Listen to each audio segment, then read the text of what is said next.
Good evening and welcome to the Cabinet meeting. It's now 7 p.m. and I would like to start this meeting. I am Councillor Lynn Worrell.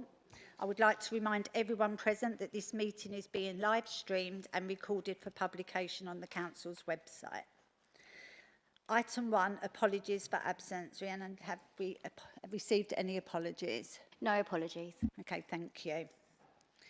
Item 2, minutes. I move that the minutes of the Cabinet meeting of the 17th of December 2025 to be approved as a correct record. Are there any comments on the accuracy of the minutes? No? Agreed. Thank you. Item 3, I have not agreed to any urgent items of business tonight. Item 4, does anyone have any declarations of interest to make? No. So we will now move. There's no statement from this statement from the leader tonight. Questions from non-executive members. 4 questions have been submitted by non-executive members. However, as they all relate to the substantive report, I will deal with them after the report has been introduced. So moving on to item 8, which is the substantive report, which is the ministerial request for views on the postponement of local elections. You will have the report pack with you tonight, and also you should also have a copy of the addendum that was sent and circulated to Cabinet. I will now introduce the report. So, on the 18th of December, the Minister of Local Government and Homelessness wrote to me and asked if I would like to provide representations on the postponement of local elections and if I could consider this, if I would consider that this would release essential capacity to deliver local government reorganisation to the government's timetable. To enable me to respond to this request, I have asked our officers to begin considering capacity issues and to deliver both local government reorganisation and all our elections. I asked officers for a full and frank account of the risks and issues specifically impacting Thurrock, and that is the paper before us this evening. I have asked each of my Cabinet to carefully consider the report and take on board comments from the elected members here tonight. In line with our Council's constitution, this is an executive decision and only Cabinet will vote on the recommendations. Elections are important to our democracy and how local government works, especially in Thurrock, where we need to work extra hard to continue building confidence and strong accountability with our residents. My default position is, of course, to support elections, and we have been planning to do so. You will have heard me answer questions in scrutiny and in the Chamber about the elections in May, and my response has been consistent. Both as a party, we have been working towards elections, and officers within this council have been preparing for all-out elections in May. We all understand how important it is that we have a legitimate mandate to deliver the changes we want to achieve for our residents. I want to make it clear that although other councils had formally requested a postponement, Thurrock was not one of them. However, I have been asked a question by the Minister, and it is only right that we consider our capacity as a council as Commissioners asked us to do. We need to consider what is proportionate, given that this council will not exist in a couple of years' time. Local government reorganisation presents the most significant opportunity for wholesale change to our lifetimes. And I do not think that any of us want to take any risk that could jeopardise its delivery or end up with a deal that does not deliver for the Thurrock residents. In very practical terms, yes, the council can deliver elections alongside multiple priorities, projects and commitments, as we have done many times. However, as the report sets out, there would be time limits on decision making from March right through to September from running the elections, which would impact on our capacity to deliver LGR to the government's timescales. These are real concerns and should be considered as part of our thinking and our representations to the Secretary of State. We cannot consider this report without acknowledging that we are also a council under government intervention. Yes, we have made considerable progress in rebuilding the council, but we are still very fragile and have more work to do to ensure that we continue meeting the requirements of our best value duty. As part of our intervention and budget savings, we have committed to deliver an ambitious transformation programme across all areas of the council. This will require us to continue at the same pace we are working now, at the same time ensure we are a strong partner in Greater Essex, getting the best deal for Thurrock as part of local government reorganisation. Using the report and comments tonight as a platform, I want to be able to provide an honest assessment of our capacity to enable him to make an informed decision on Thurrock's elections. I want to be clear that the decision to postpone any elections is for the Secretary of State. It is not my decision as leader, and it is not the decision, a cabinet decision. We do not have the power to cancel elections or change election cycles.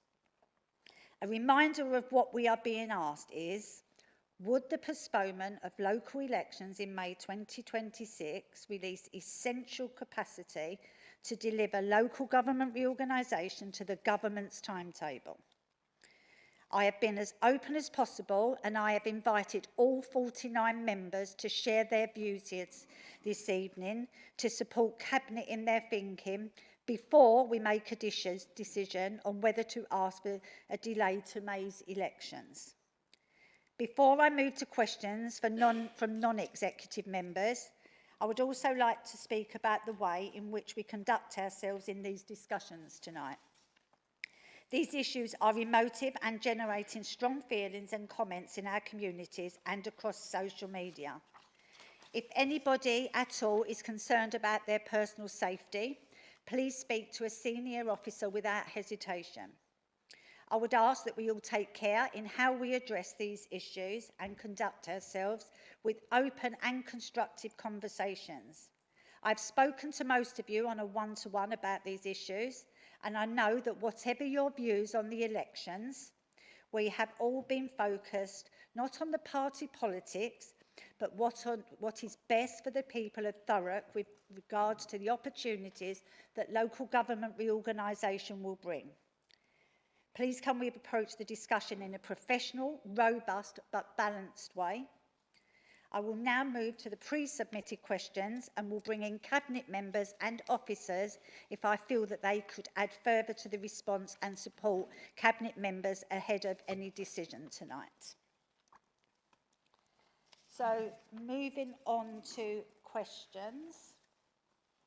Councillor Jones, please ask your question. Thank you, Leader.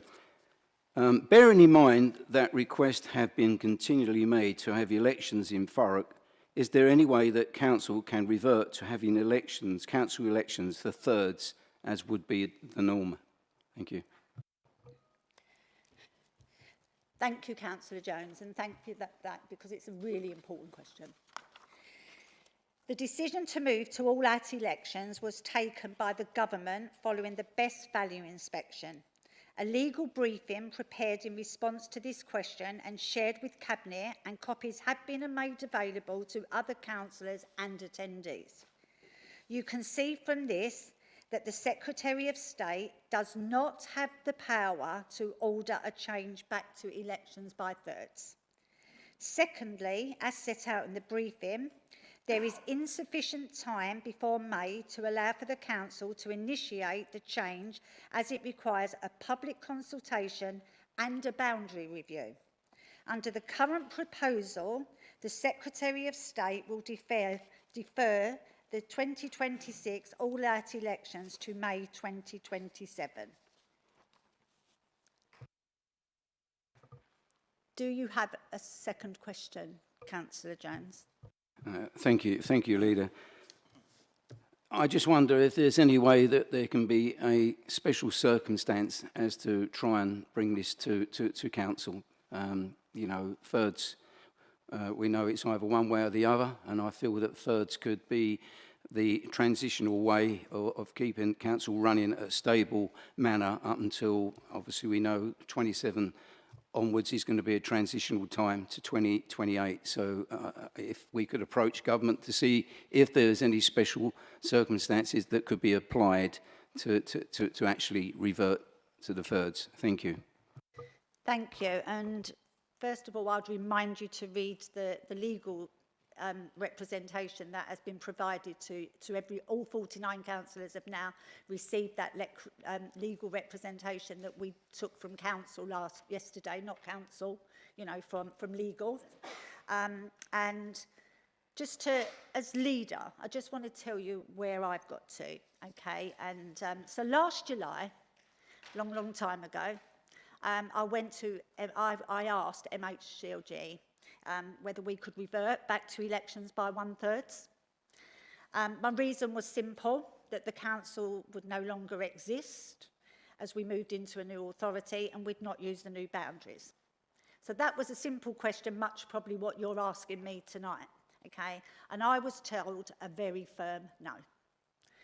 In Greater Essex, so there is some anomalies, okay? In Greater Essex, local government boundary reviews were completed by Essex County Council and Thurrock. They passed through all of the government legislation, and the Secretary of State cannot reverse them. It would take an Act of Parliament to do so. It went through Parliament, it went through the House of Lords, it became law, okay? If there are all-out elections in May, I was told, and that it will be on the new boundaries as set out in the legislation. So who was able to? So that is Thurrock and Essex. So, but some, which is what you're saying, is can we like not have them? So Southend-on-Sea and Colchester had their reviews paused, so that because they was these were not going to be completed in time for LGR, and so they will now, as we heard last night, go to elections on the existing thirds. Okay, so any elections that either of those councils had will be on the old boundaries. So preliminary local government boundary reviews activity also started in Chelmsford and Malden ahead of the reviews, and these were also paused. So to get to where we are, if Thurrock does proceed to elections, it will be for all 49 seats, okay? Not 16 councillors by thirds. Those 49 councillors who, if we proceed to elections, would not serve a full 4-year term because Thurrock will cease to exist. So there isn't a 4-year term for anybody to stand for election for. We will have elections to the new unitary authorities in 2027. So hopefully that's about as plain as I can put it, in that I asked, we was told no, we cannot go back, it's legislation, it is there, it's an act of government, there is no going back. The Secretary of State has asked us on representations around capacity to deliver all-out elections to, up against the upheaval of local government reorganisation. Hope that answers your question.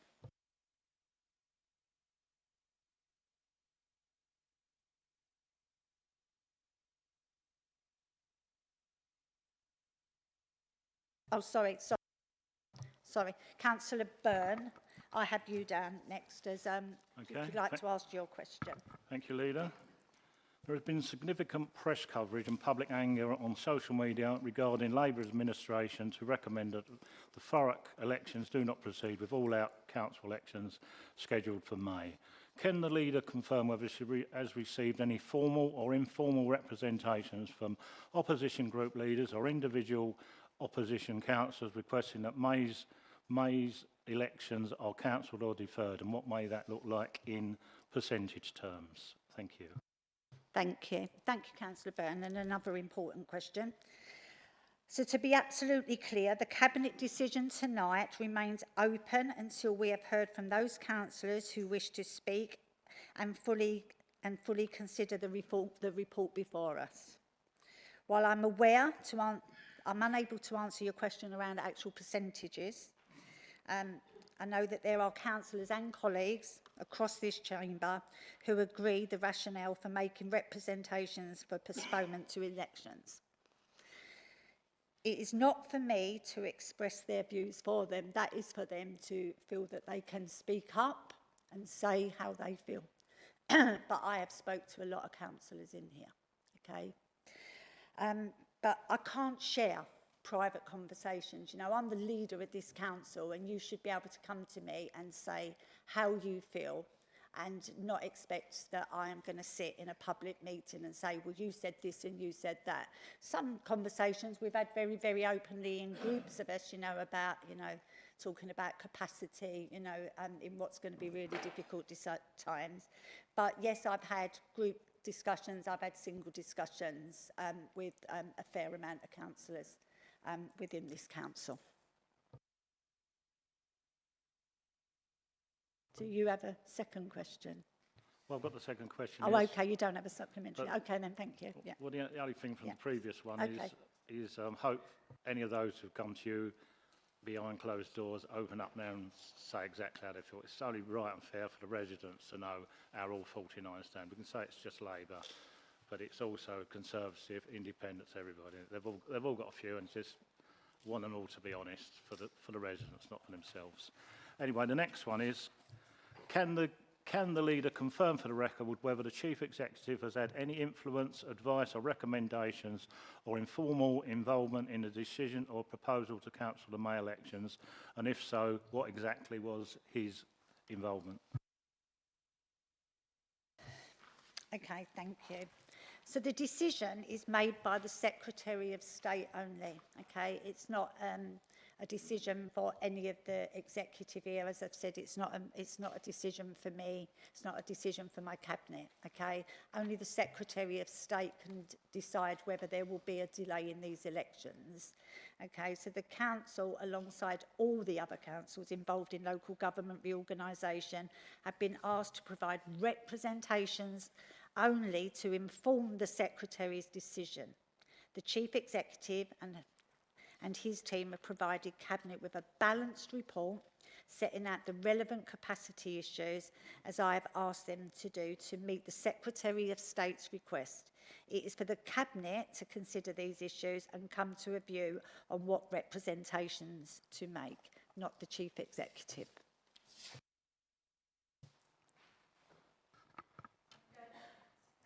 No, fine.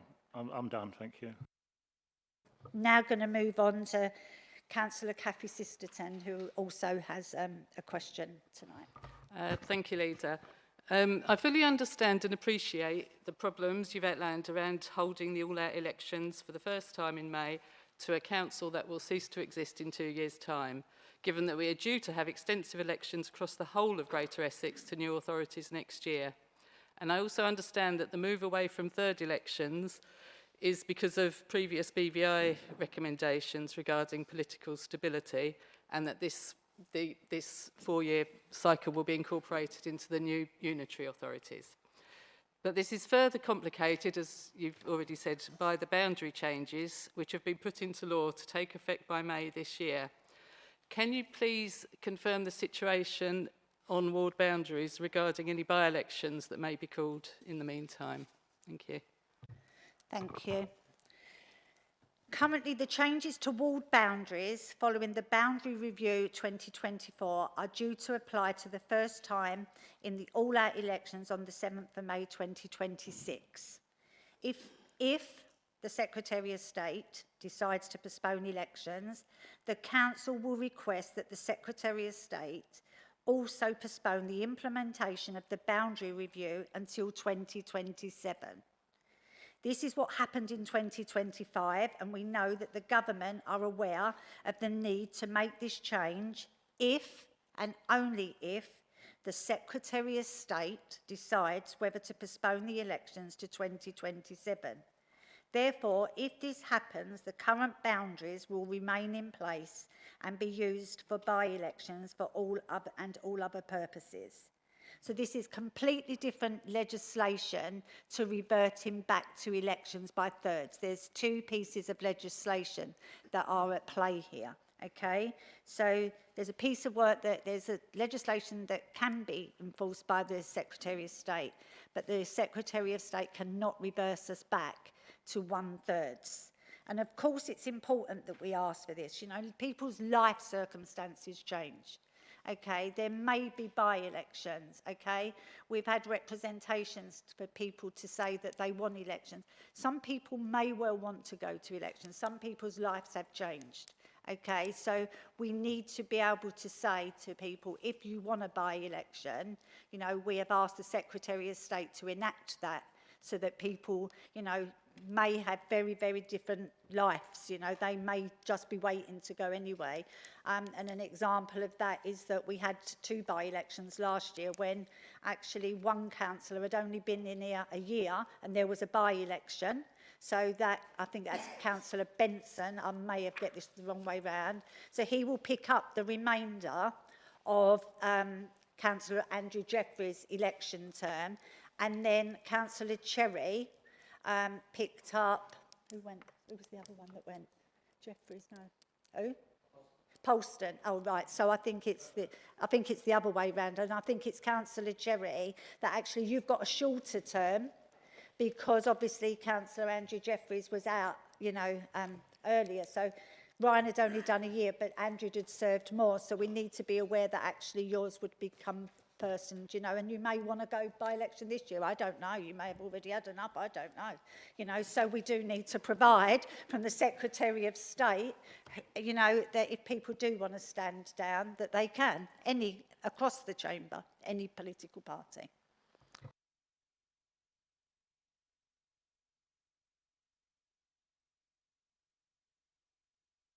How we'll deal with by-elections going forward.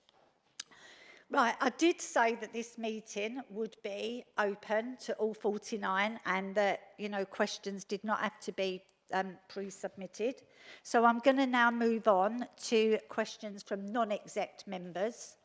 And so if we'd like to, and if non-exec members do, could you please put your hand up, make sure that the chief exec does see you.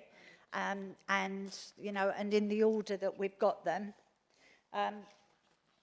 So Lee's got them as well. So I think that we've got Councillor Coxall. I think your hand went up first.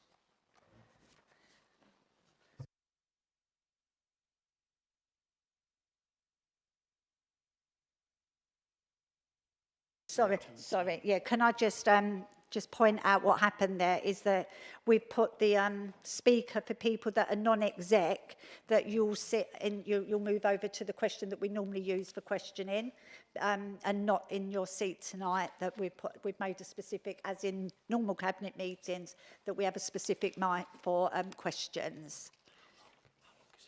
So, Councillor Coxall, if I don't mind if you do want to make a short statement, you've got 3 minutes for, you know, statements, question, you know, so it's up to you how you use your time. No, thank you, Leader. I think I'll just refer, much the Chamber will recognise that my views on local government reorganisation and on elections postponement specifically has been well documented. I'll call back to General Services last January, where I abstained on the motion. I was the only member not to approve it, to go forward to request a postponement as part of the devolution priority programme. And I'm going to continue on that. My view still has not changed. Particularly, I will agree, local government reorganisation is a really great opportunity. It's fantastic. It's something that we're long overdue. Thurrock is too small to exist. That is what it is. It does not work in the size that it is, nor does Southend. And Essex is overburdened and actually doesn't deliver the best services it could. So I'm fully supportive of the idea of local government reorganisation, but I'm constantly, as I said in January last year, this programme doesn't work on the timescales that was presented. It's already slipping. The mayoral combined authority, it wasn't that the election was cancelled, it was the government never actually legislated for the mayoral combined authority to exist. We are again assuming that we're going to have local government reorganisation all completed, ticked away by 2028. We've got outstanding consultation on the proposals. I understand. I may become of the view if there was one proposal, everyone backed across Essex, the argument may be very different to say we've got to work towards achieving this goal, but we don't. We've got split views between all top-tier authorities. And I think we've seen perhaps over the last year and this year alone, I'm really concerned by how open this Labour government is by saying and offering postponement opportunities. I know, and I understand the leader saying it's not her decision, but it is a matter for the Secretary of State, and it's still the Labour government is asking for this. And it's the only time we've had postponements in other election cycles that have had local government reform and reorganisation have been areas which are very clearly confirmed, and those boundaries, those authorities are starting ready to be clear. We're not in that position here still. We still don't know what we're going to look like. And I think that's something that I can't foresee, and I'm really still not comfortable with the idea that we postpone on that basis, that we still haven't seen what the end product is.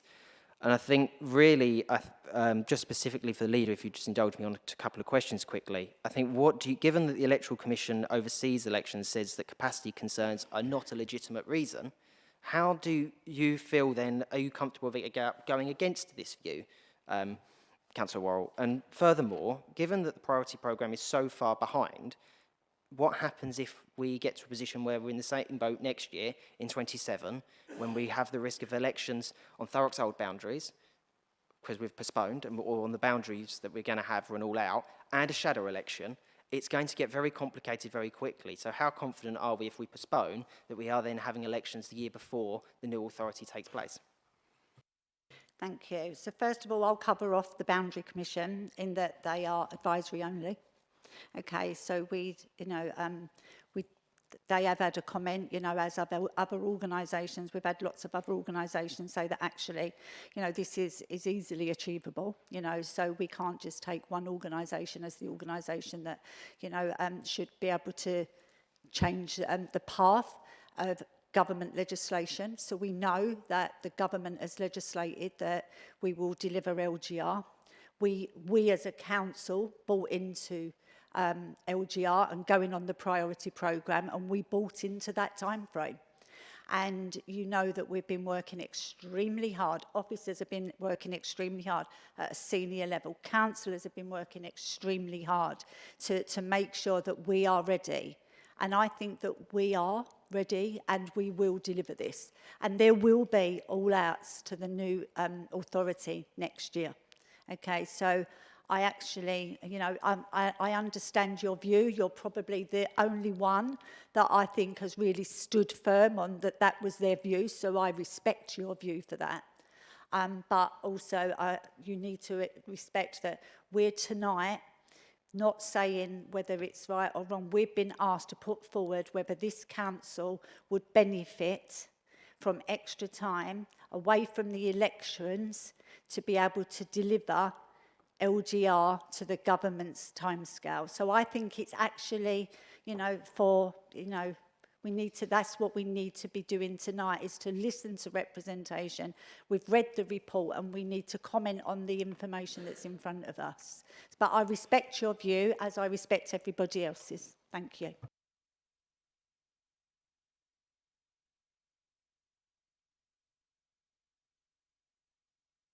Councillor Spate, if you'd like to move over to the question. Oh, okay. All right. Okay, all right then. Yeah. Benson, yeah.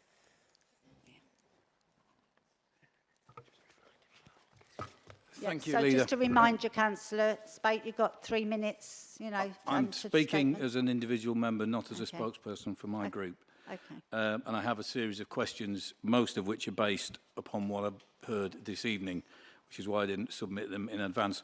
The first question I have to ask is why no members of the Cabinet made a declaration of interest, pecuniary interest, at the start of this meeting, because clearly you're going to vote on a recommendation this evening which will significantly affect your financial position as individual members of this council. I don't understand why you didn't declare that interest. Could you explain? Oh, thank you. I thought you was going to ask me them all together. No councillor here on the executive has predetermined the decision here tonight. Okay, we are an executive, and you know we've been brought into this meeting to make, and it is for the executive to make that decision. Okay, we're not basing it on money, you know, we're basing it on the fact that we need to make a representation to the government on this council's capacity to deliver local government reorganisation. With the greatest respect, that doesn't matter. You have to declare a pecuniary interest if a decision that you make may affect your income. If you remember at a recent cabinet meeting, Councillor Kent, for example, declared an issue because his wife worked at a school. No direct thing, but he was advised that he had to declare it. And I don't understand. All your allowances and whatever you will change dependent upon what the recommendation is and then what action the government takes. You have to declare a potential pecuniary interest. It's the Constitution. I'm going to bring in the monitoring officer who will give you a legal answer to this, okay, because I've told you that it's not, and obviously you want more than I can give. So, Cabinet have obviously all read the report, including the legal implications. Councillor Spate raises a relevant issue. The obligation to declare disclosable pecuniary interests under the Code of Conduct relates to employment or office held by another body other than the council, not necessarily members' allowances, because then every member in this authority would be affected because they receive basic allowance and potentially SRAs in other cases. The second point, as set out in the legal implications, is that this is an executive decision which the Secretary of State has asked the authority to make, the decision being under Section 87 of the Local Government Act. It becomes to the executive because it's not a decision reserved to full council, and it's considered, I think it's self-evident, this is a key decision that only the Cabinet can make. So, as the leader has also addressed in relation to the issue of predetermination, that question in relation to can the members retain an open mind, look at both sides, if not, and there may be more than two sides to this particular debate, and can assure themselves they are making a decision on that basis, then from my point of view, they don't need to declare a disclosable pecuniary interest or a pecuniary interest, or declare that they're predetermined this decision. Thank you. Question Councillor Spate. Yeah, second question. Earlier, Leader, you spoke about continuing, your phrase was continuing at the same pace regarding LGR. Do you believe that Thurrock Council has done all that it can over the past few months to ensure effective implementation of LGR? How much has actually been spent on getting ready for LGR already? It's clearly going to be a huge sum of money, so why are we so far behind the eight ball that we can't manage to elections at the same time?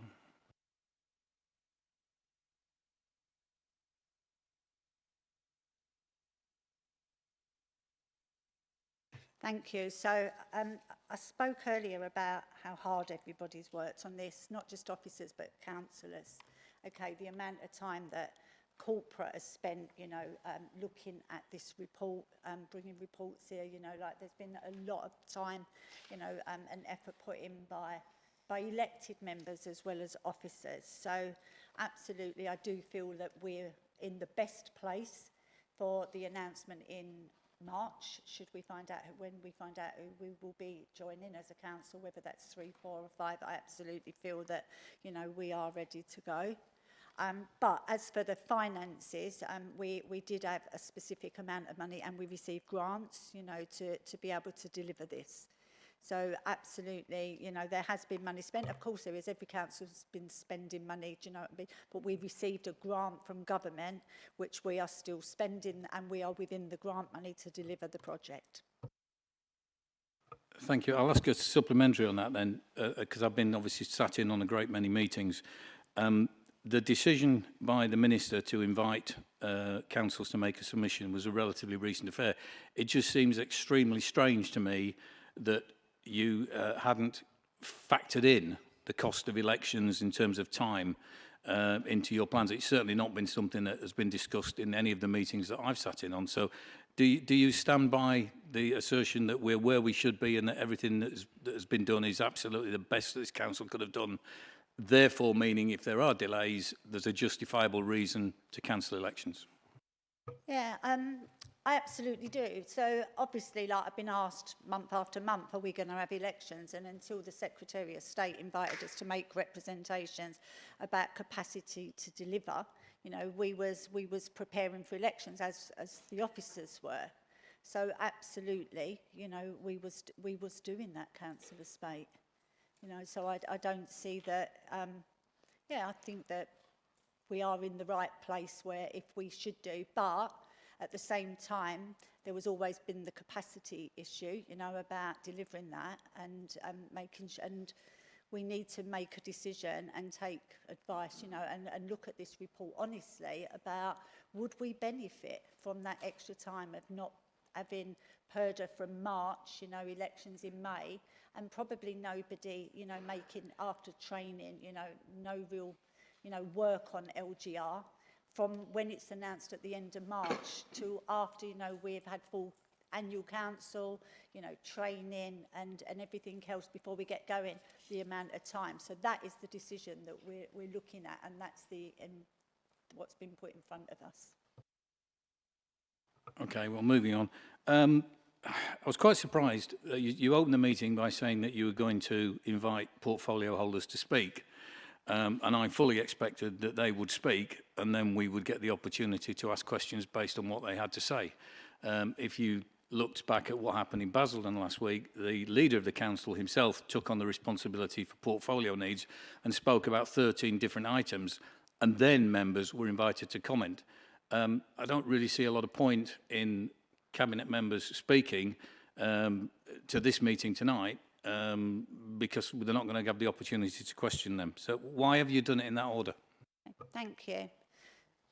I want Cabinet to be able to, they will speak, absolutely. You know, I'm going to ask them to speak. I've asked them to listen to the questions, okay?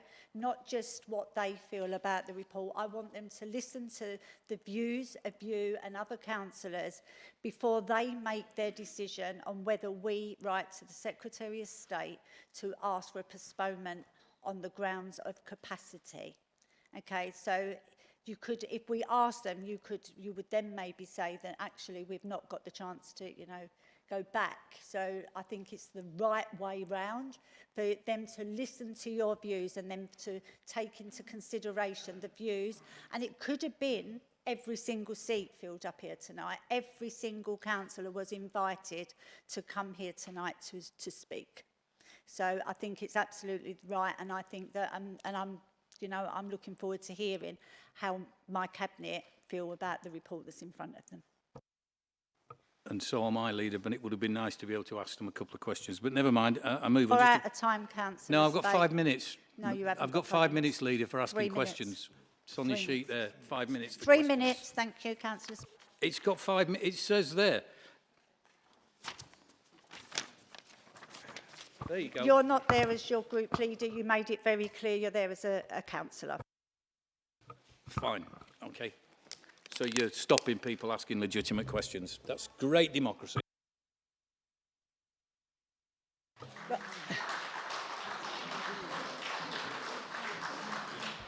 Councillor Anderson, would you like to go and ask your question?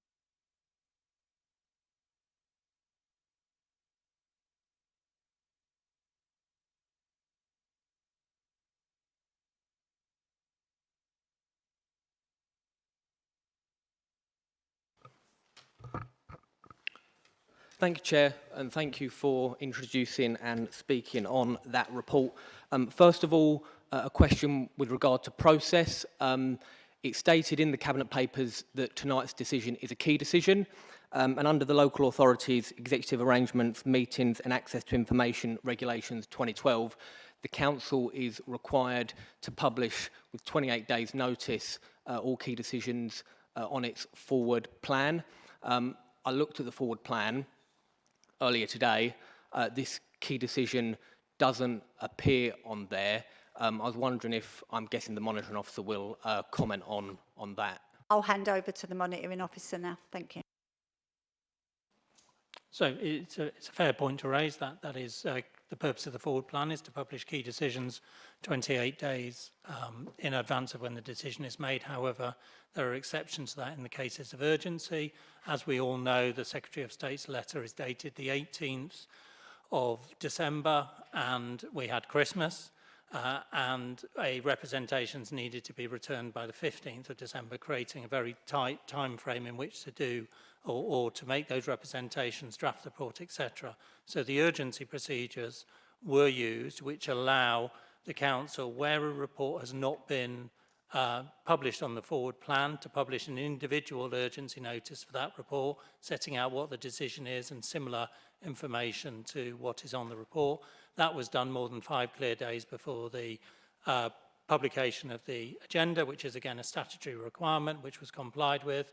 And as a result, that's why we're able to be here tonight. But thank you very much for the question and the opportunity to clarify that. If there's any further questions, I'm happy to add. Are you happy with that response, Councillor Anderson? Whereabouts on the website I believe there are 2 notices that are required under the regulations. I couldn't find them on the website. If you could direct me to them, I would appreciate that.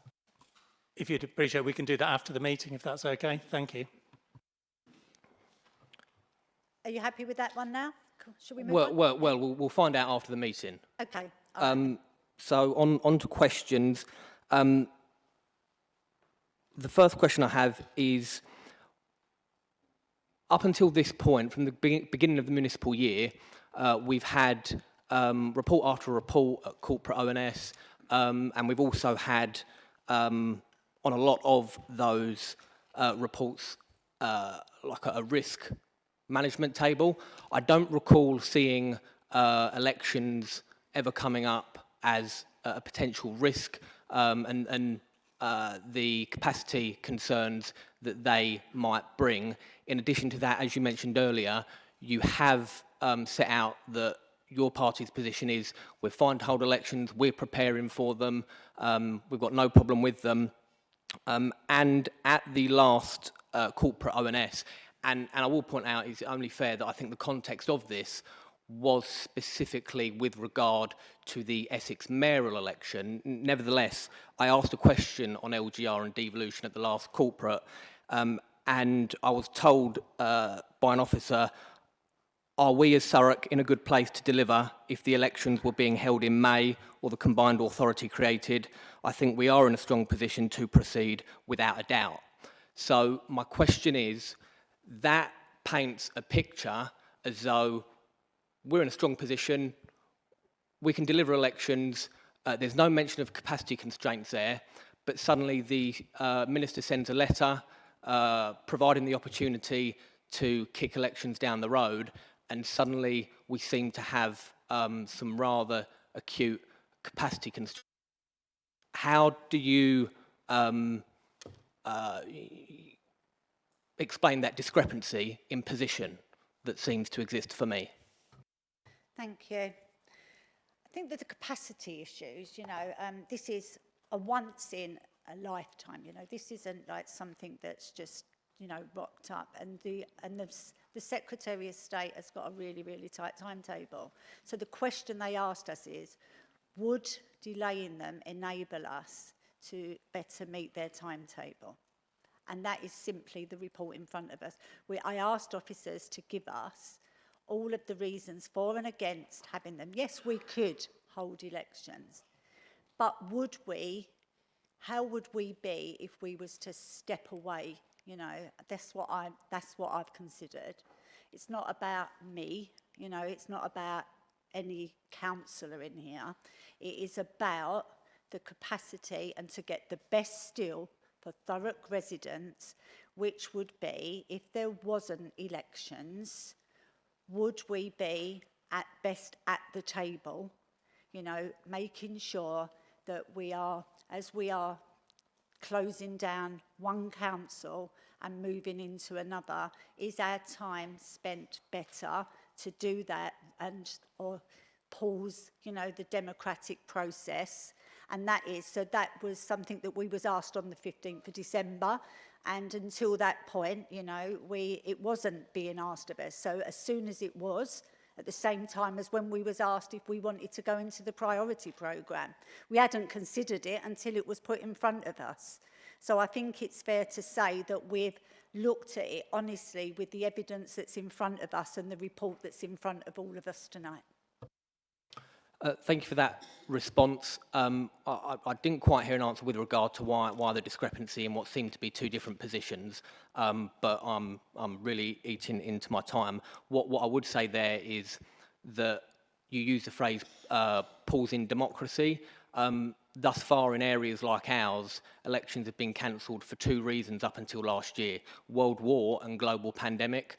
I have to say I just don't think that local government reorganisation is a convincing or capacity constraint raised by holding elections alongside local government reorganisation is a convincing excuse like the previous two.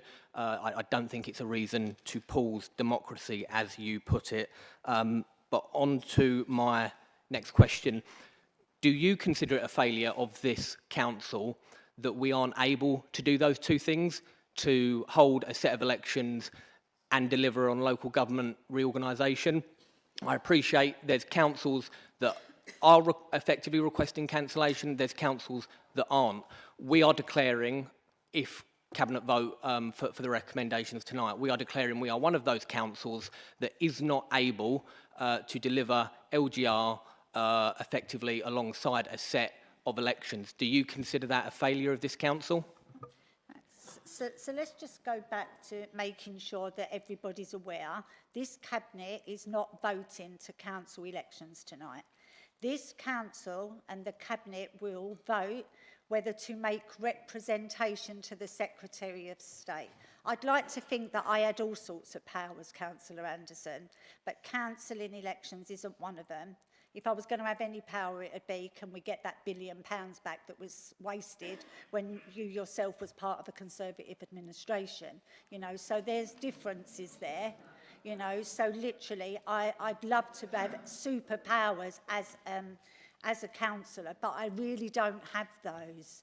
So it's not a failure of this council. It absolutely is not a failure. You know, we have to remember we are in extraordinary circumstances in this council as well. We're in intervention as well.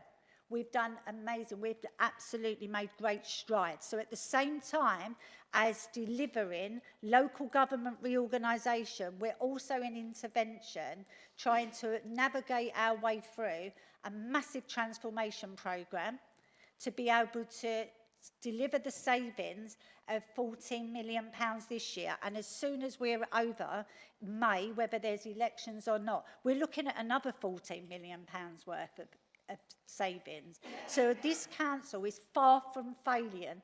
This council is improving. And we've got some amazing services here. And I want to make sure that we're at the table at the best time to make sure that our services continue to work to the level they are. You know, our adult social care, our children's social care, all of the services that, you know, are really outstanding. I don't want somebody else making those decisions for us. So no, we are absolutely not a failing council. I will never accept that.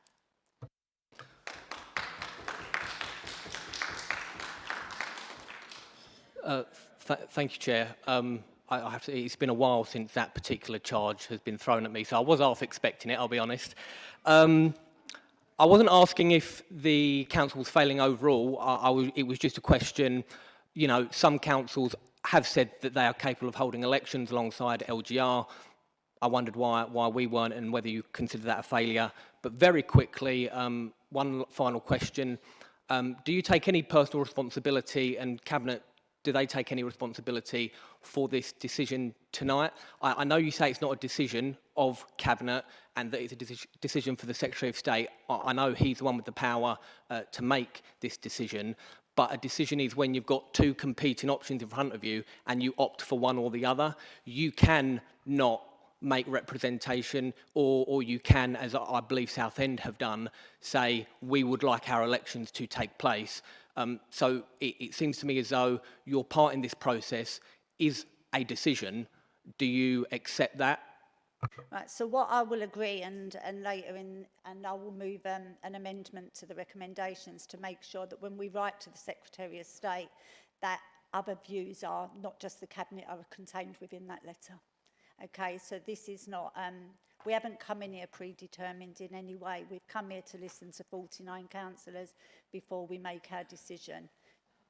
So we'll make sure that other people's representations are contained, you know, so we'll get a whole view of the meeting tonight and the meeting tomorrow night that make that in the letter to the Secretary of State. Yep, I did have a couple more questions, but I appreciate my time's up, so perhaps I can cover them tomorrow.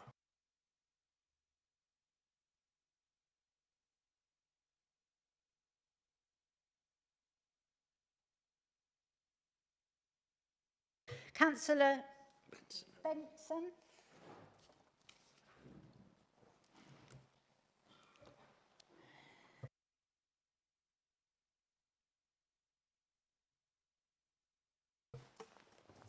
You'll be pleased to know I ain't got a question, but I do want to make a statement.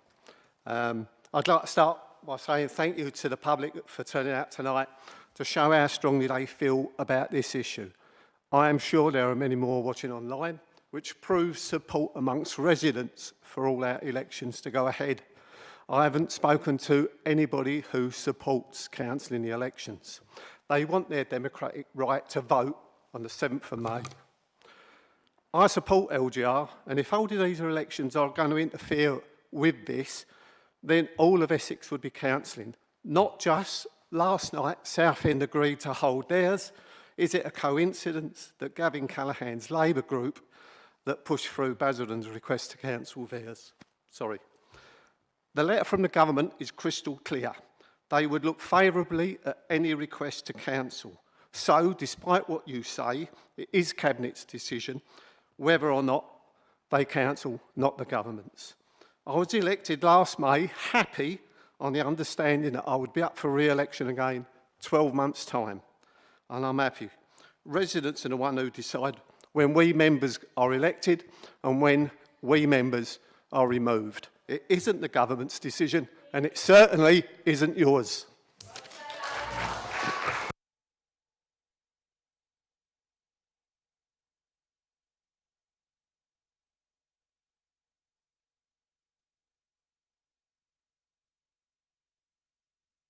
Thanks, Councillor Benson.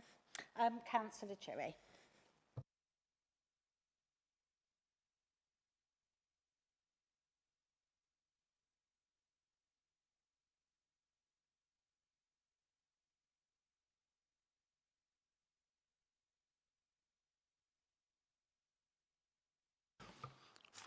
Good evening. The reason you may be considering council elections again this year in May is because of LGR, and that's what we're all talking about this evening. But this is already in progress and is being run by officers with the Cabinet's guidance.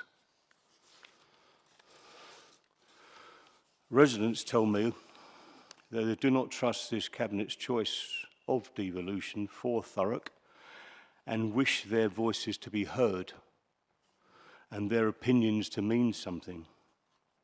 They want their vote in May. Democratic voting is the only way the public can be listened to. Some believe they have been misled by government, and others will support the government's LGR plans and the Labour Party locally by voting for them.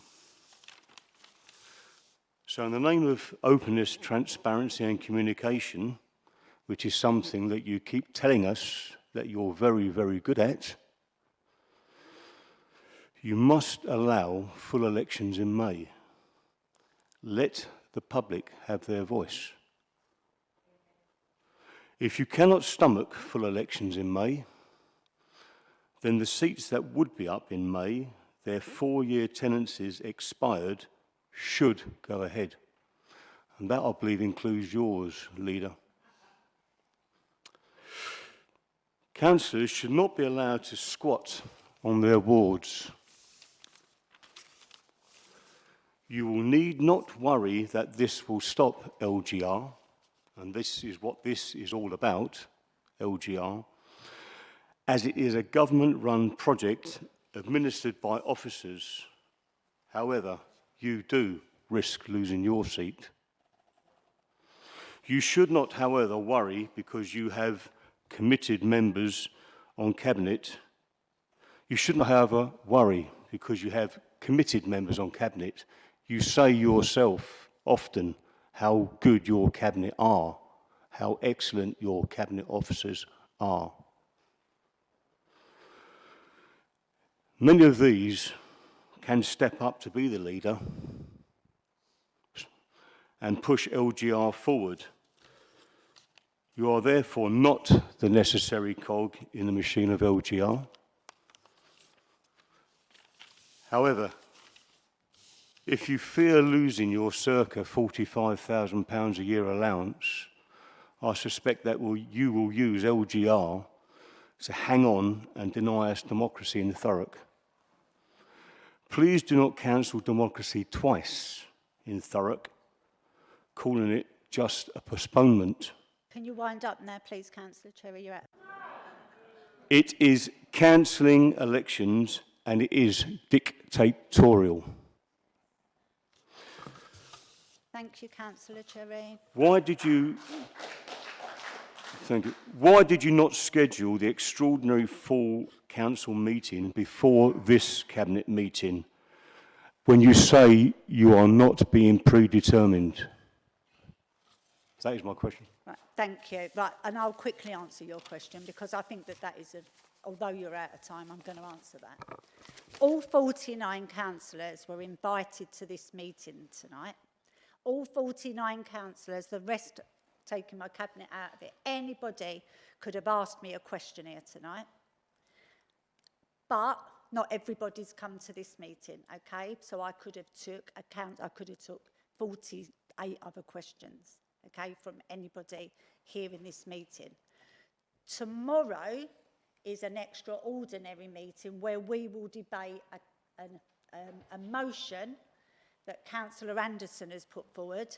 And as leader, I get 4 minutes to respond to that motion.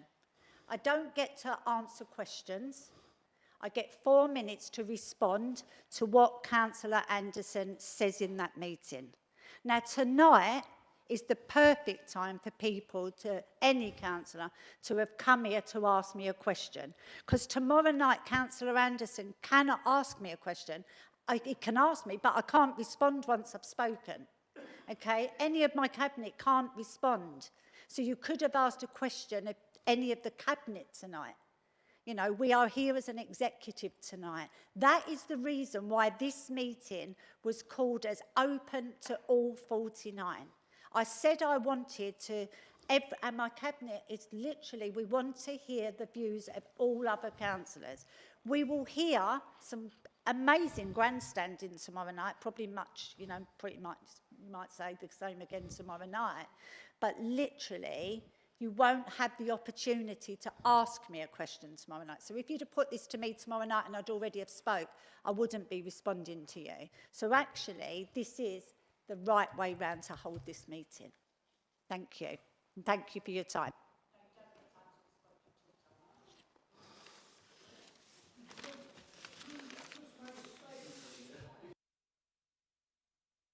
Councillor Green, would you like to? It's not your meeting.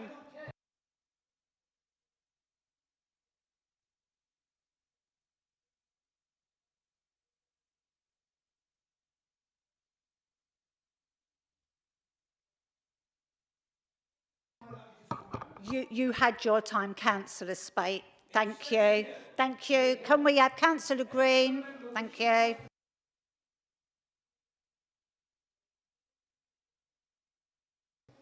Thank you. Calm down, Councillor Spate.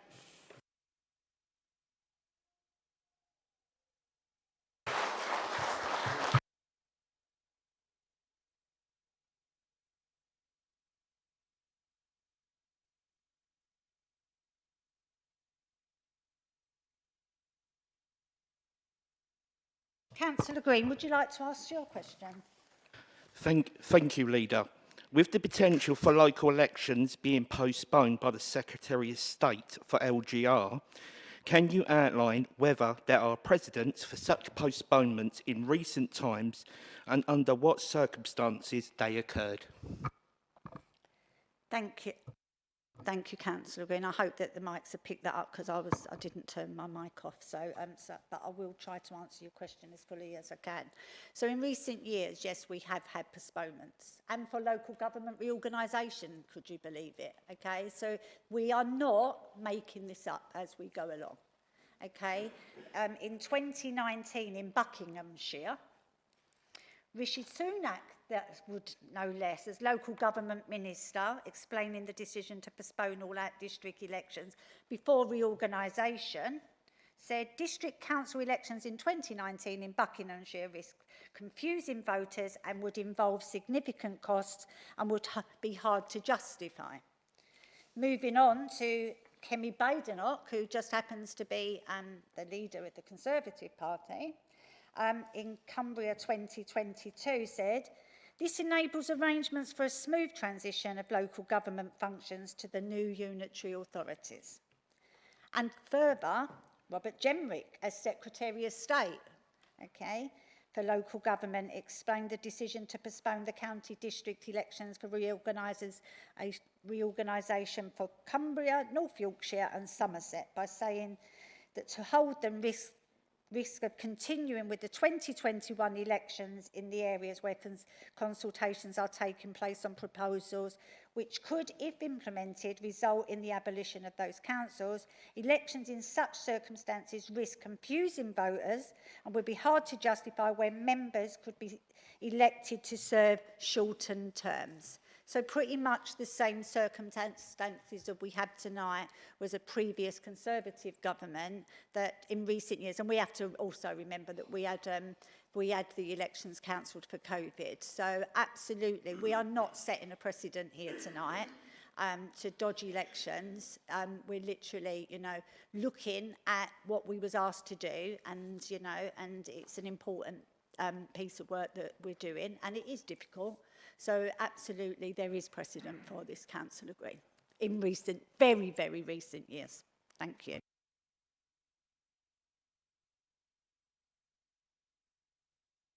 We haven't had anybody else indicate, so I'd like to move on to my cabinet for their comments on the report tonight. So does anybody want to start one end and end up at the other, and who wants to go first? I've asked each of you to speak, so Councillor Morris-Cook. Thank you, Leader. With regards to the potential postponement of local elections scheduled for May 26, we've been asked whether, in our view, holding elections could compromise the Council's capacity to deliver LGR. I have read the report and I have listened to the councillors that have spoken. I do appreciate the points that have been raised, and I do comprehend the seriousness that a possible postponement could have. In my capacity as Cabinet Member for Resources, my position is Thurrock is in a unique position within Essex, being the only authority in Essex currently subject to intervention, which was ordered by the Secretary of State under the Local Government Act 1999, with commissioners maintaining close oversight of our operations and the delivery of the statutory direction and best value of the Council. It's important to note that this Labour administration were not responsible for the circumstances that led to the intervention and the significant financial challenges facing the authority. We have worked tirelessly and continue to do so to demonstrate to government and the commissioners our full commitment to delivering the financial recovery plan underpinning our medium-term financial strategy before Thurrock ceases to exist under LGR. We are operating under extremely challenging timelines to achieve the divestments, asset sales, savings, and the full transformation of this authority. Every lever is being utilised to show government we merit consideration for a partial debt support. To be clear, this would never cover the full amount. No authority is ever rewarded for such reckless behaviour. but we are eligible currently for a proportional reduction because of our current compliance, the seriousness which we have approached our financial responsibilities. We have made significant progress in creating financial stability in Thurrock, but any failure to meet our commitments could result in the removal of current financial stability, which would not only have a detrimental impact on the establishment of the new unitary authority under LGR, but have far more serious implications for our residents. For these reasons, I can see both sides of the argument, and it's a difficult decision with no right or wrong answer. I firmly state that I think holding local elections in Thurrock at this time could have a negative operational impact on our ability to fully deliver the requirements for LGR and intervention, and more critically, a significant financial consequence. Common sense should prevail. Elections will take place in 27, leading towards the start of the new era under LGR in May 2028, on a financial sound footing, ensuring Thurrock's voice is strong and influential at the table. As Cabinet, we have to lead with clarity and responsibility, prioritising financial recovery over potential electoral disruption to safeguard Thurrock's future. Thank you, Councillor Morris-Cook. Councillor Kent, would you like to speak on the report? Yeah, and I think some of the contributions we've heard tonight have been really helpful, especially I think Councillor Coxall, who, as he often does, spoke with a good deal of sense. We've heard accusations of predetermination. You know, I've got to say, for my case, I was last elected in 2024 for a 4-year term. That 4-year term became a 1-year term. That was fine. It may now become a 4-year term. That's fine. A 2-year term, that may be fine as well. If it turns into 4 years, I just can't see me being here for 4 years. So really, I have very, very little skin in this game. I look at the process, and I start with devolution alongside local government reorganisation. Devolution was in the Labour Party's manifesto at the 2024 election. It was in the King's speech in the July.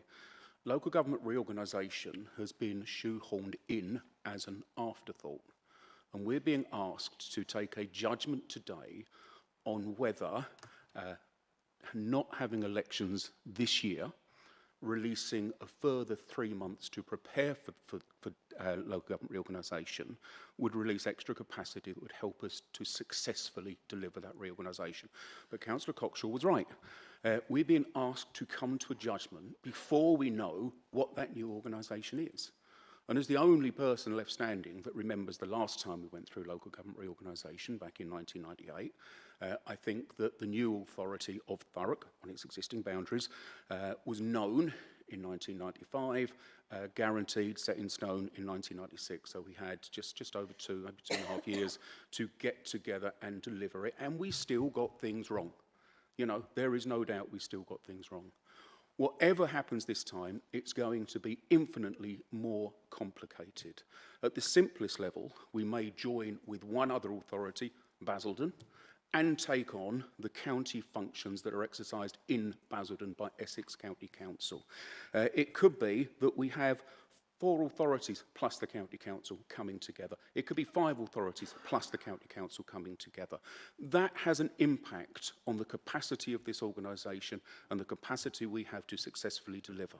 And I just kind of remind people, you have to look at things like adult social care to make sure that everybody in those other districts that needs a care package, that has a care package on the 30th of March 2028, still has one on the 1st of April. The same for children.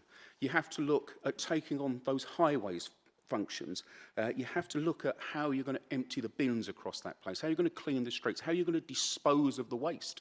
You know, you will have, if we end up with the 3 unitary model, 3 different waste disposal organisations and 5 different waste collection organisations. That has to be put together in a comprehensive, cohesive way that actually makes sure services are delivered. Planning, licensing, housing, I could go on and on and on. But one that everybody in the chamber certainly will understand is about how we will elect people to this new authority. If we end up with the 3 unitary model, I make it that there would be 220 councillors without the county councillors. We're not going to have 49 councillors representing what is now Thurrock. You know, we may have 15. We, before next year's shadow elections to that new authority, have to determine what those wards look like, what those boundaries look like. We will have to determine where the council is actually physically going to sit, where council is going to meet.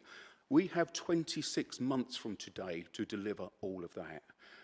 If the question is, would not having to go into a pre-election period for 3 months release some capacity that will help deliver that successfully, then I think the answer is yes. I think it's difficult to see how the answer could be anything other than yes. But the most important thing for me, I recognise how much this council has improved since 2022. That's councillors across the piece. That's Conservatives, Independents, everybody else working together to improve the council. We have to recognise, though, that Thurrock is broken beyond repair. And the sooner we move on into something that is more stable, has greater capacity, the better. We can't afford to waste time, and we have to look at three things. We have to look at not only making sure that the nuts and bolts of services work, but the new authority is more open than Thurrock has traditionally been, more responsive than Thurrock has traditionally been, and most of all, that council is accountable to the people it serves in a way that this authority hasn't been. That is both members and officers having to be accountable for decisions they make and for the services they delivered. We cannot allow the disaster that has happened in Thurrock not to shape whatever comes next. And for me, we have 26 months. We can't afford to lose 6 months of it through pre-election periods. Thanks, Councillor Kemp. Councillor Hartstein. Thank you, Leader. I just wanted to speak to the report and also what we've heard this evening. So, this report sets out the democratic principles at stake. Elections are fundamental to local government and we must acknowledge that openly. Apart from the 2 by-elections in May 2025, residents last voted in 2024 and only a relatively small number of councillors would see their term extended by a single year if elections were postponed due to our system of voting in thirds. Even so, we must recognise that any delay carries a risk of perceived democratic deficit and that perception matters. And as we've looked at this evening, trust in institutions is precious and we should never take that for granted. However, the report also makes it clear that Thurrock is not operating in normal circumstances. We do remain under statutory intervention. We are delivering a demanding transformation roadmap and we are preparing for the most significant structural change to local government in decades. These pressures are not theoretical, they are real, they are complex, and they require sustained focus from both officers and members. Running our first all-out elections in 22 years at the same time adds a further layer of strain. This will be the first all-out election since the 2004 boundary review, and the scale of preparation required has been highlighted in the report. The evidence shows that the Council's capacity would be significantly affected from late March all the way through to September. During this period, decision-making slows due to pre-election protocols, new members require induction, committees must be re-established and political leadership structures take time to settle. Under ordinary conditions, this is manageable. Under the combined weight of intervention, transformation and reorganisation, it presents a material risk to Thurrock's ability to make timely, well-governed decisions. The months immediately following May 2026 are critical for forming new regional partnerships across Greater Essex, agreeing the future configuration of services and maintaining our momentum on local government reorganisation. Any delay in building political consensus across that region could slow progress at a time when clarity, stability and coordinated decision-making are essential. The Minister has been clear that the test is whether postponement would release capacity to deliver reorganisation effectively. The Secretary of State is minded to postpone where councils can demonstrate that continuing with elections would inhibit that progress. On the evidence before us here tonight in the report, this is precisely the position Thurrock faces. Ultimately, the question before us is not whether the council could run elections and deliver reorganisation at the same time. The report is clear that it could. The question is whether doing so would compromise our ability to act in the best interests of Thurrock's residents at a pivotal moment. Our residents rely on us to make decisions that protect our services, and as we've talked about this evening, these are services that we're really proud of. They support our stability and ensure that the transition to a new unitary authority is handled with care. Residents expect us to focus on long-term outcomes, not short-term pressures. And they deserve a council that is able to give its full attention to the work that will shape the future of local public services for a generation. On balance, the evidence suggests that postponement would provide the stability and capacity needed to deliver reorganisation effectively, maintain momentum on improvement and safeguard the interests of our residents. This is about responsible governance, sound judgment and doing what is right for the people of Thurrock at a time of exceptional challenge. Thank you, Leader. Thank you, Councillor Hartstein. Councillor Heath, would you like to say something? Thank you, Leader. So it's been very helpful listening to the members' views. However, after reading the report, I am concerned about the significant operational and financial pressures for Thurrock, especially as we're in intervention, that is required to deliver 2 all-out elections within 2 years. Each election costs the council approximately £350,000, and at a time of limited resources, this level of expenditure places additional strain on the council. In my role as Cabinet Member for Public Protection, Constitution and Civic Affairs, I'm very aware of the workload and pressures faced by the council staff, particularly frontline teams. These elections go ahead, preparing for 2 all-out local elections and mayoral elections, alongside work relating to local government reorganisation, will place considerable demand on officer capacity. Once an announcement has been made regarding LGR and the structure we will move to, whether that's a 3, a 4 or a 5 model, we will have less than 2 years to ensure Thurrock is in the strongest possible position for a smooth transition. This preparation will require sustained focus. If an election is held in May, officer attention will shift towards its delivery, adding further pressure and potentially reducing available capacity for other critical work for what could amount to a 4 to 5 month period. Thank you. Thank you, Councillor Heath. Councillor Hooper, would you like to speak? Thank you, Leader. I'd like to thank officers for the report and listening to other councillors this evening. Thank you for your contributions. The government was elected by a large majority in 24 with a manifesto to look at local government reform.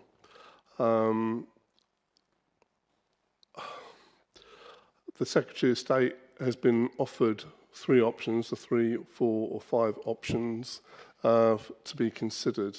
I think a decision is looking to be made in February, March. Most people I've spoken to agree that we should have local government reform. I have some sympathy with some people's responses in terms of the time frame that we're being asked to work under. Nevertheless, that we are working to a very tight time frame.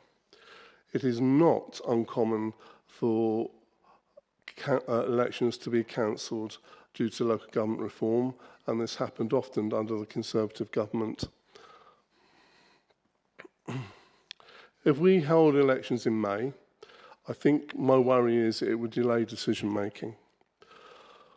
And I'm not wanting to really be disrespectful to anyone. I'm thinking really much from personal experience that we have the 3 months time in terms of actually the elections, and I think it takes another 6 months or so for councillors to really understand their roles, particularly current portfolio roles, which can delay decision making just at the wrong time.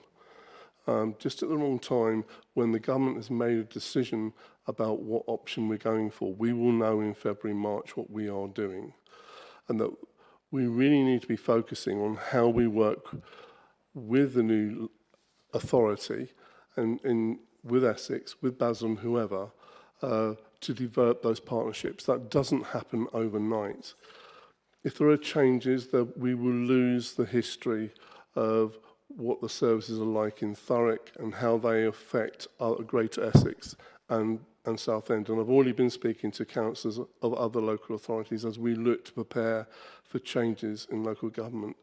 I'm particularly concerned with my health portfolio. Thurrock has good services from a social care point of view, and there are major changes in health and social care which will put at risk us not being at that table if we're holding elections. It's just the wrong time.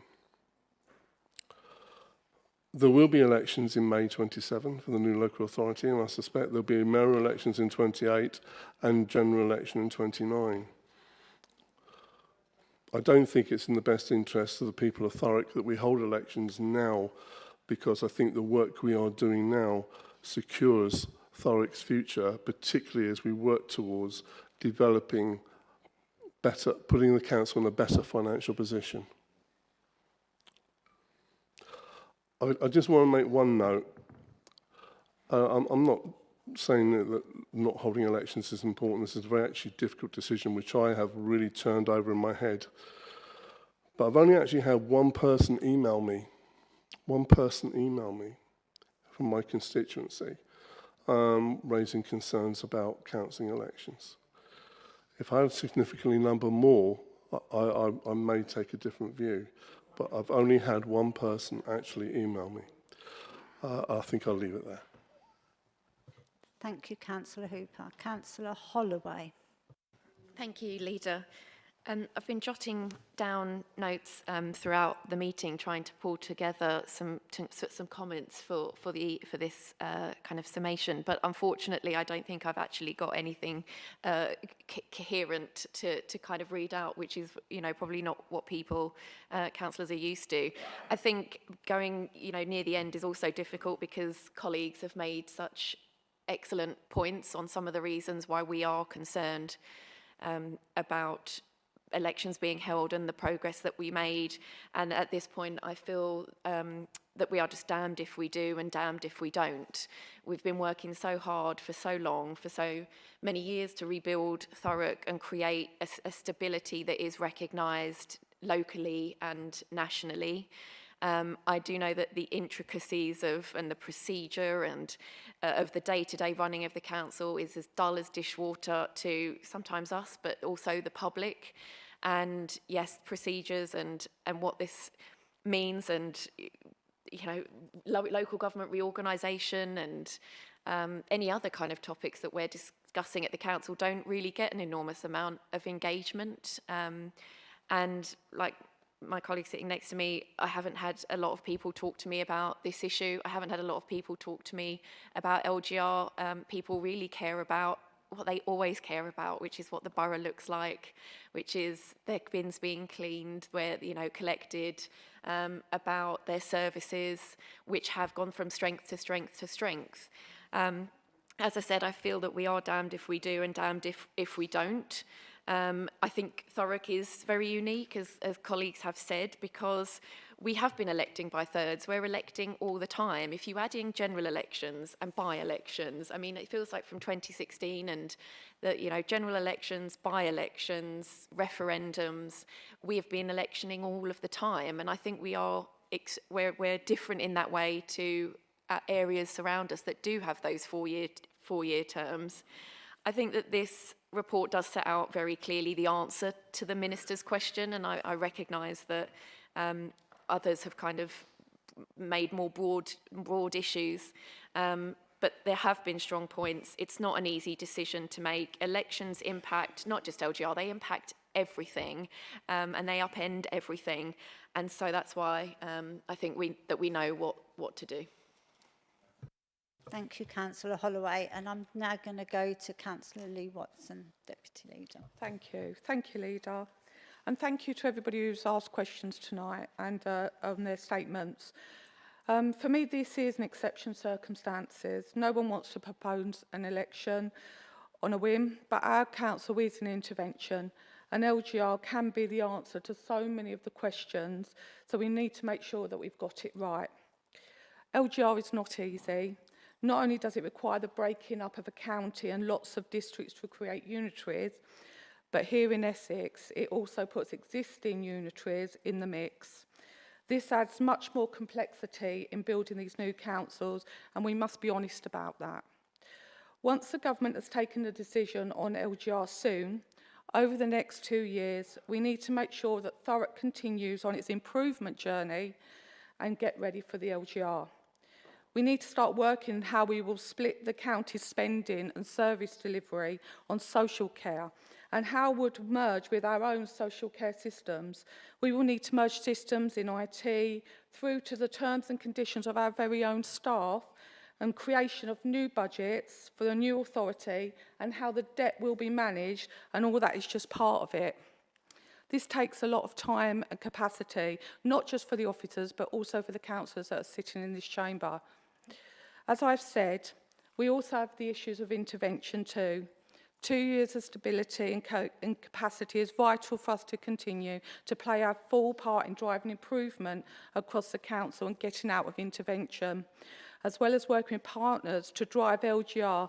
And we cannot forget that we're also creating a combined authority and Devo as well. Our time, resources and capacity should be focused on being a strong partner in LGR so we can make the very best for the people of Thurrock. By asking for representation of postponement of local elections, this will give us the required time to get us to 2027 unitary shadowed elections, which are the most important elections for decades. That is what we will be doing going forward. I also, after listening to everything, needs to be absolutely crystal clear here. The Secretary of State will make the decision and has the power to postpone elections, not any Thurrock councillor that is sitting in this chamber right now. Thank you. Thank you. Before we go to the voting, I think that, I've asked my cabinet, I've presented a report, but didn't give my own opinion, and I have taken on board, and we will make sure that we cover, in our letter to the Secretary of State, important parts of, comments from cabinet members and indeed from non-cabinet members. So this report tonight, did any of us really expect that announcement, just straight before Christmas? I don't think any of us, was expecting that. But it did come, the Secretary of State did write me that letter. And so I've spent weeks, now, and it's simply the most difficult decision I have had to make as leader, or indeed since I've become a councillor in 2008. And over them weeks, I've gone backwards and forwards, and so the report that the officers gave us to read, I read it about 10 times, and it's important in our decision making. It's not simply a case of elections or not elections. So what I've had to do is read that report and take the whole of the politics out of this, okay? You're dodging this, you're dodging that, you want this and you want that, We have got to do what is right for Thurrock residents, okay? Many of us won't be councillors, might choose, some may choose to stand, some may not, but this decision is on the next 30, 40 years, okay? It was, 1998 when we become a unitary of 130,000, I think it was. We could be a council of 500 or 800,000. This is mammoth, okay, and the work that needs to be done. So what is right for the council and a council in intervention? All of this happening to a council that will not be here in 2 years' time. So it's just absolutely.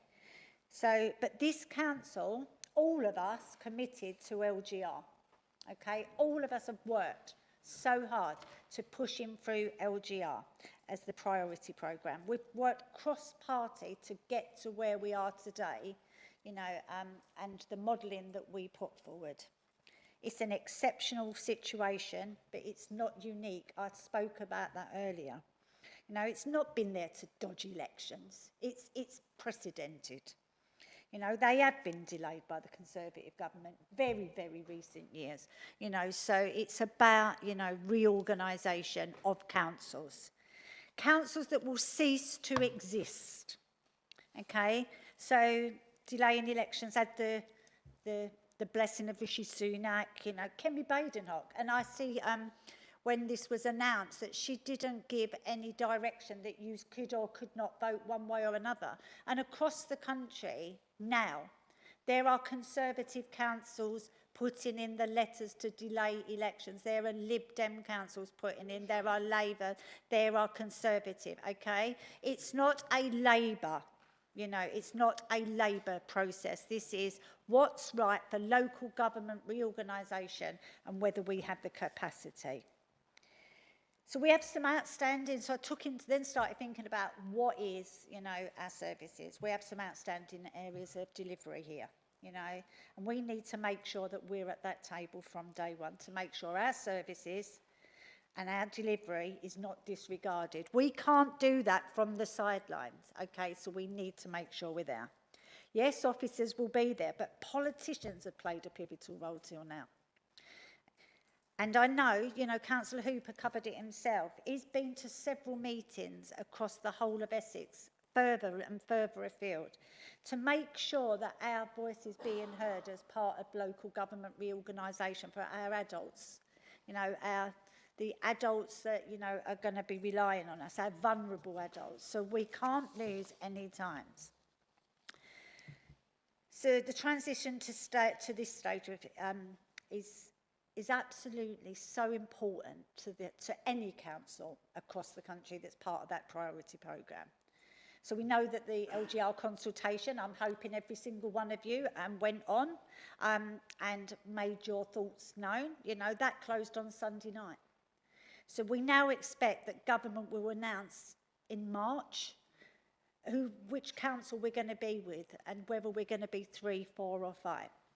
And as soon as we find that out, we need to be, as a council, ready to work at a significant pace, officers and politicians to meet that ambitious timetable.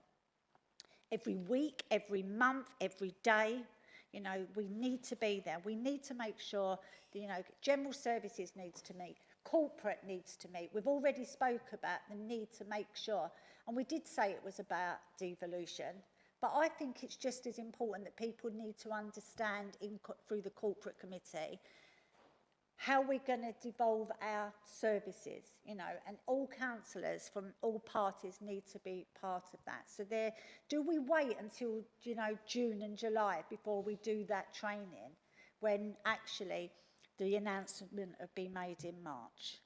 So I just think that that's something that we need to think about. There's not a single service, not one service in this council that will not be impacted by this change. There will not be one officer that's not impacted by this change.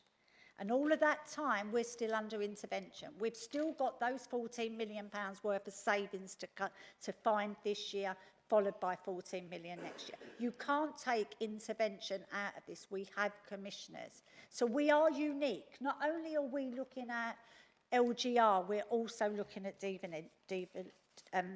intervention.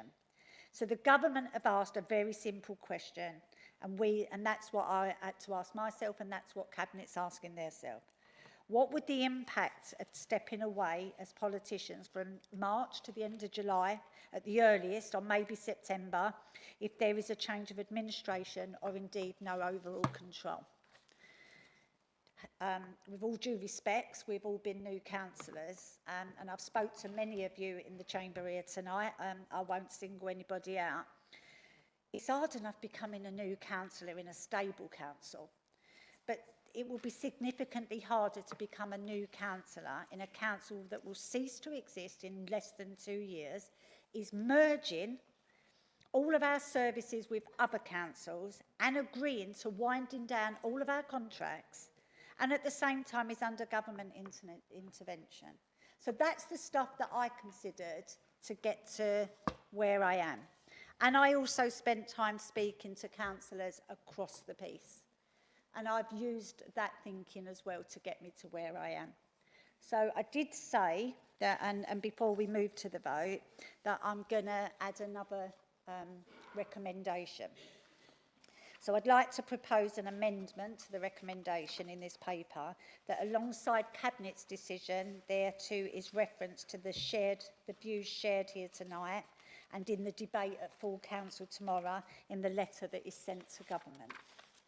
And that is my views, and we're now going to go to the recommendations of the report.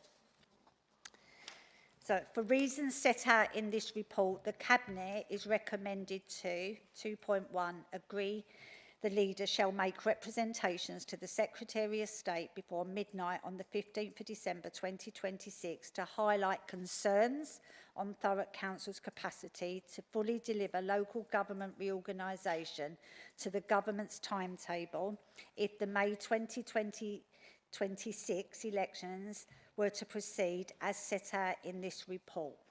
Do we agree that recommendation? Thank you. That's been agreed, so I will move, and if agreed, that 2.2 is to delegate to the Assistant Chief Executive or his nominee authority to draft the representations at 2.1, subject to the leader's approval. Is that agreed? Thank you. 2.3, note that the substantive decision whether or not to postpone the local elections in May 2026 is for the Secretary of State, taking into consideration these representations in reaching his decision on releasing capacity to deliver LGR. Is that agreed? And do you agree the recommendations that I added? Oh, okay. Oh, sorry. Oh, okay. Sorry. 2.1, agree that the leader shall make representations to the Secretary of State before midnight on the 15th of January. It was December that we got the letter, so it's January 2026 to highlight our concerns. So just to make sure that that is amended. Okay, thank you. And is that all agreed? And then we agree the recommendation. Councillor Kent. Can you just read your new recommendation again, please?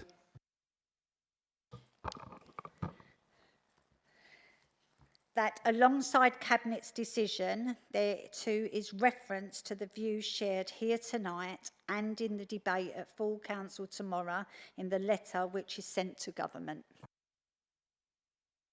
Councillor Kent. Can I ask that if we agree that, and I think we should agree that is communicated to all members before tomorrow evening's council meeting? I think it's really important that we give every member every opportunity to input into this. I will get officers to send out an all 49 councillor email ahead of tomorrow. Thank you. And that concludes the business of the meeting. So thank you all for coming on a very dark and cold and wet January evening. Thank you.